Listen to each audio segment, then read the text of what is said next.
बाहरी तौर पे इंसान को कई बार ऐसा लगता है उसका बहुत कुछ खो गया। जिस तरह मीराबाई के बारे में बताते हैं कि बचपन से ही उसके माँ ने, बाप ने, दादा ने उसे इस तरह से तैयार किया कि वो कृष्ण भक्त कहलाए। घूंटी में ही कृष्ण भक्ति उसे पिलाई गई, पालन पोषण इस तरह से किया गया, तो वो छोटी बचपन में ही मालिक के प्यार मोहब्बत में खोती चली गई। पर उसे क्या क्या सहना पड़ा। अभी थोड़ी बड़ी हुई कि मां चल बसी, वह मां जिसने जाते जाते उसे और कृष्ण भक्ति में बांध दिया। कहते हैं उसकी मां जब गुजर रही थी, मर रही थी, तो कोई बारात गली में से गुजरी। मीरा दौड़ के गई और उसने देखा बारात जा रही है। बड़ी खुश ताली बजाती हुई अपनी मां के पास आई। कहने लगी, मां ये कौन थे, क्या जा रहा है? कहने लगी, बेटा ये बारात जा रही है। ये आगे आगे घोड़े पे कौन सवार है? कहने लगी, दूल्हा राजा है। तो मीरा चुप। ये किस लिए जा रहा है? दुल्हन लेने जा रहा है। तो मां ने फिर जवाब दिया, सांसें टूट रही थी, मौत के मुंह में जा रही थी। हे मीरा, तेरा भी कोई दूल्हा है, तेरा कोई पति है। मीरा छोटी सी 3-4 साल की आश्चर्यचकित रह गई। कहने लगे, वो कौन है? तो उसने कहा, उसकी मां ने बस आखिरी शब्द मरने से पहले कि बेटा तेरा दूल्हा कृष्ण कन्हैया है। बस इतना कहने के बाद उसकी आंखें बंद हो गई और वो मीराबाई कृष्ण की दीवानी हो गई, उसी की होके रह गई। तो उसकी मां गुजर गई।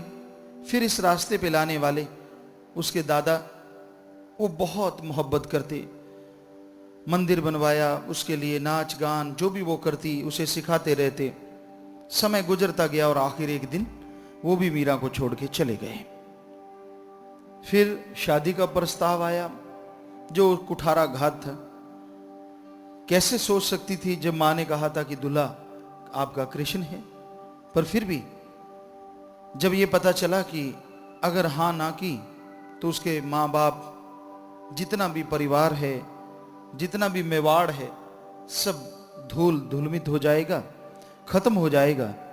मीरा ने हां कर दी, क्योंकि आगे से राजा सांगा यानी संग्राम सिंह जो चित्तौड़ का था, उसका भेजा हुआ दूत उसके शादी का प्रस्ताव लेके आया था। अगर इनकार करते तो युद्ध होता और उसमें सब कुछ खत्म हो जाता। इसलिए उसने शादी की हाँ की। शादी हुई, पति देवता स्वरूप मिला, लेकिन कुछ देर बाद पति गुजर गया। फिर एक ऐसा युद्ध हुआ जिसमें संग्राम सिंह ने उसके पिता, उसका भाई, उनको युद्ध पे दांव पे लगाया। मीरा के पिता और भाई को, वो भी खत्म हो गए। फिर ऐसा समय आया, संग्राम सिंह खत्म हो गया, राणा सांगा, यानी वो दुख झेलती चली गई, भक्ति इबादत करती चली गई। फिर उसका देवर जो उसकी बहुत ज्यादा सहायता करता था, उसकी मदद करता था, रतन सिंह, उसको भी मार दिया गया। तो कुठाराघात पे कुठाराघात, वैराग्य और बढ़ गया। अपने मालिक के लिए और रोने लगी और तड़फने लगी। तो कितना कुछ सहा उसने, आने वाले टाइम में और ज्यादा सहा। तो कहने का मतलब, मालिक के प्यार में चलना कोई मामूली बात नहीं होती। जिनके अंदर शक्ति है, जिनके अंदर बहादुरी होती है, वही प्रभु के प्यार को पा सकते हैं। जो अंदर से कायर होते हैं वो मालिक के प्यार का नाम लेते हैं। मालिक के प्यार में चलना उनके लिए असंभव होता है। तो प्रभु का प्यार में जो भी कोई चल पड़ता है, उसकी भक्ति इबादत में जो भी कोई चलता है, वो बहादुर है, क्योंकि वो अपने अंदर की कमियों को मारता है, अंदर की बुरी सोच को मारता है और मन को रोकता है। मन तो हमेशा गिराने की कोशिश करता है, हर समय गलत बुरी सोच देता है।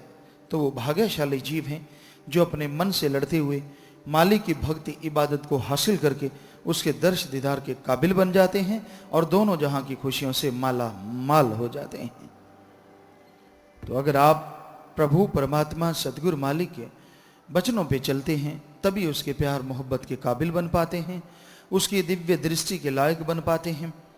मालिक के प्यार का एक क्षण, उसकी याद में गुजरा एक पल, उसके दर्श दीदार का एक सेकंड, एक मिनट एक भक्त के लिए इबादत बन जाता है।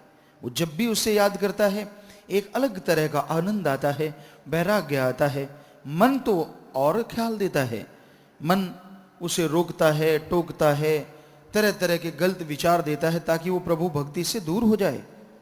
पर जो मालिक के भक्त होते हैं, जो मालिक से प्यार करने वाले होते हैं, वो मन की परवाह नहीं करते।